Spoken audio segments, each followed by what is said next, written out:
Pangarap ko yan dati, maging news anchor. Nalulungkot ako dahil wala pa ako nararating sa buhay.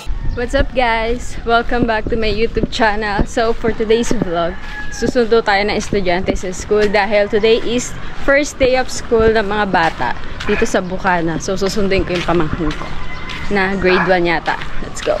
Nasa balak mo? Dito din. Kaklase din ni Ariel. Kaklase lang din. Oh, susundo na kami ng mga anak namin. Punta lang ako dun sa tita. Titignan ko dun. Very kids, so very let's go to my little house. Sa puta. Uwi na. Wala na, umuwi na. Bakit pinauwi? Wala magagawin bagyuhan. Maganda rin yung una. Let's go. Uwi na kami ng aking anak. Anay mo ba ako? Sasakay pa second floor lang. What's up guys? Hawak bag. Kali. What's up guys? So ngayon is nandito kami sa papunta ako sa dentist ko dahil adjustment ng aking brace. So 1:30 yung appointment ko pero mag-aalas 2 na. Tinamad ako kumilos kanina eh, diba? Second floor lang nag-elevator pa. Alright, let's go. May patient pa doon. Diyan yung clinic. So yun guys, wala si Dr. Jingle. Tapos yung kapalit niya ngayon, classmate ko ng high school. Ang galing naman, dentist na siya. Yan, yata first year lang first year high school sa BSU ko siya naging classmate. Ang galing nga. Congrats! Thank you. Alright, adjustment. Bes? Anak mo? Ano po, pamangkin? Ano ka sa nag-eating ka? Oo.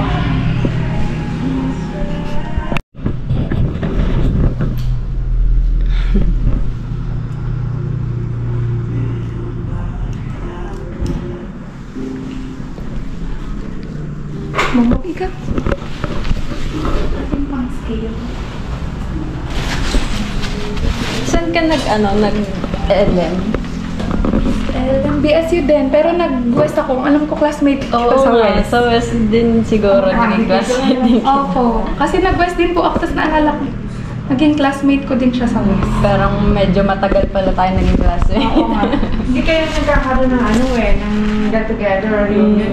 Ay, wala po. Hindi ko po alam kung ba't parang hindi uso sa batch namin. Kasi mga halos nasa ibang bansa na din yung iba. Kasi ang kami noon, active. 25 years. Ay, active po. Di ba batch namin, batch 89? Meron ka ng GC. Parang walang yung GC. Busy sa kanya-kanyang life ang mga people.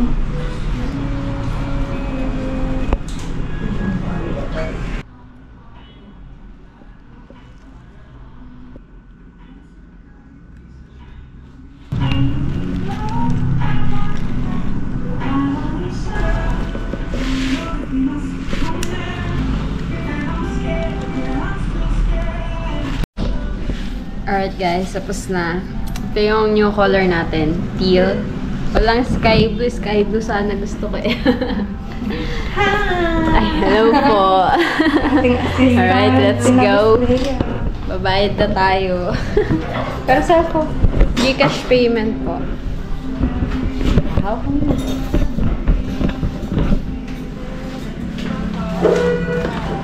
Exceed na po kayo. Ayaw na. Gcash. Sa'yo na lang. Kasi ang hirap sa akin, yung cash. Alright, uwi na tayo. Bye-bye po. Thank you. Thank you po. Next one po. Thank you po. Titimbang muna tayo. Dahil namamayat na naman ako ng namamayat lalo. O, tungtong. Ilang kilo ka? 20 kilos. Ako naman. What? Ay, nakatungtong kandaya mo. Arian! 44. 44? 47 ako. Let's go na. Hindi na, magagdan na lang tayo. Sayang ang kuryente. Mag-elevator daw ulit kami. Magsagda na lang. Ang baba-baba. So, punta na kami ng Walter. Grabe nakakatuwa yung kaklase ko dati. Siya na yung dentist ko ngayon. Parang lalo ko na liit. Ako ito, patambay-tambay lang. Wala akong ginagawa sa buhay. Pag-vlog-vlog lang. Hindi naman lagi. Sinisipag. So, parang nakakahiya. Wala pa akong nararating. Tapos yung kaklase ko, dentist ko na mismo. So, let's go. Kakain lang kami sa Walter. Dito na kami sa Walter. Say hi mo na. Julugs mo! Tita ka, wala kang kwenta. Bibili tayo ng donut. Tsaka butternut. 10 pieces po ng tsaka butternut. Try natin to. Magkano dito sa blueberry cheese? Isa din. And good guys, so donut pillow. Pero 249 siya. Order ko guys, blueberry cheese and Bavarian. Kanya is munchkin at saka butternut. Kain ha.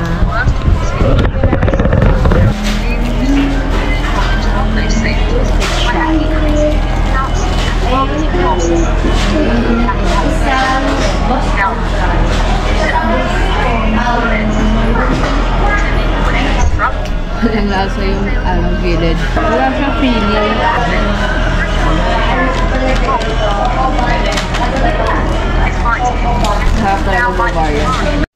So yun guys, nandito naman kami sa Jollibee at kakain. Nagpabili siya ng laruan.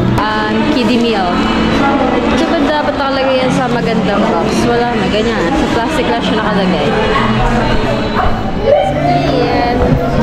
Yung brace ko, yung wire, may natusok, may POKR sa dulo. So, masakit. Nagsusugat. Mamaya, tatry kong putulin ng nipper or nail cutter. Kain na! Ayan guys, nagtanong ako ng box. Kung wala na bang talaga sa box, kinuha kami ni Kuya. Hinihingi pa pala yan. Nakala ko matig na katulad dati. Kain na! Alright guys, pauwi na kami. Dumala kami ng palengke para bumili ng mantika. Niluluto ko yung meron pa ako ng french fries. Nagpapabili po ako ng... Pabili ka ng pabili para may patago So yun guys, nakauwi na tayo. And ayan, share ko lang. Ito yung ko, kung hindi nakita kanina na maayos. Yung color ng, iba din, color blue siya sa video. Yung color ng, ko ngayon, ng bands ko ngayon is teal. So far, ito yung pinaka-gusto kong kulay sa lahat ng pinakabit ko. So, ayan, nakakatuwa dahil yung kanina nag-adjust sa akin na dentist is kaklase ko nung elementary and high school. Natutuwa ako na nalulungkot. Don't get me wrong. Masaya ako dahil dentist na siya. And, ayan, parang stable. Dati pa naman, medyo may kaya sila sa buhay. So, masaya ako na secure na yung future niya or stable na siya dahil dentist siya. So, nalulungkot ako dahil wala pa akong nararating sa buhay. Kanina pa ako malungkot. Kasi pagkagaling ko doon, nag-ikot-ikot ako, naggalagal ako sa Walter sa palengke. Pero hindi ko malibang ang sarili ko. Nalulungkot ako.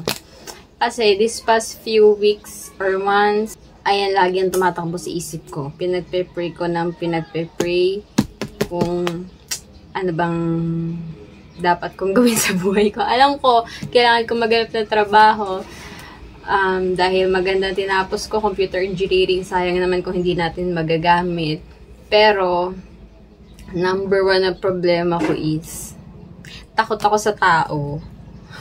Sabi ko nga sa TS, ng isang gabi nanonood kami ng TV. Sabi ko, pangarap ko yan dati, maging news anchor. Sabi, ikaw news anchor? Takot ka sa tao. Paano lang pag pinagre-report ka sa field? Anong gagawin mo? So, ayan. Takot kasi ako sa tao. Introvert po ako. Gusto ko lagi mapag-isa. Basta hindi ako ma-socialize na tao. Kaya, hindi po ako makapag-apply ng trabaho. Though, pinag-pray ko talaga siya na bigyan ako ng lakas ng loob ni Lord na makapag-apply. Dahil, sayang naman yung tinapos ko kung hindi ko siya magagamit, no? So, ayan, tinatry naman natin i-overcome.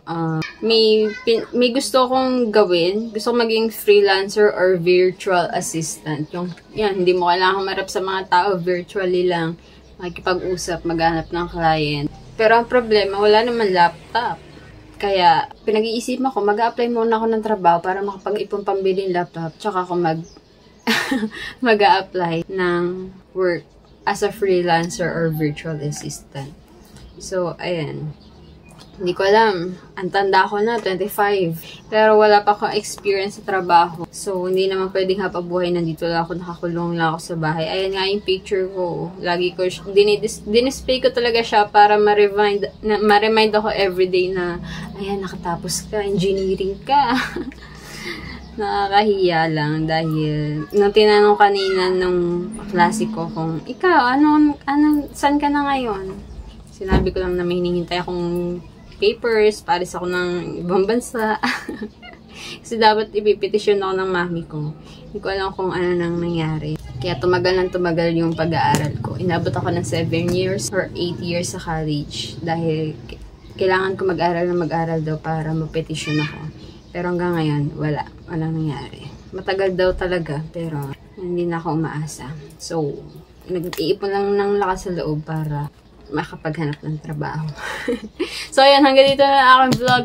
Yung wire ko nga ba, nasabi ko na, nag-poke siya dito sa cheeks ko sa loob. Tumutusok yung mga wire dito. So, kanina tinry kong putulin ng nipper, pero hindi siya kaya maputol. So, kapag hindi siya tolerable, ibabalik ko siya sa dentist. Dito ko na tatapusin ang aking vlog. Ang lungkot.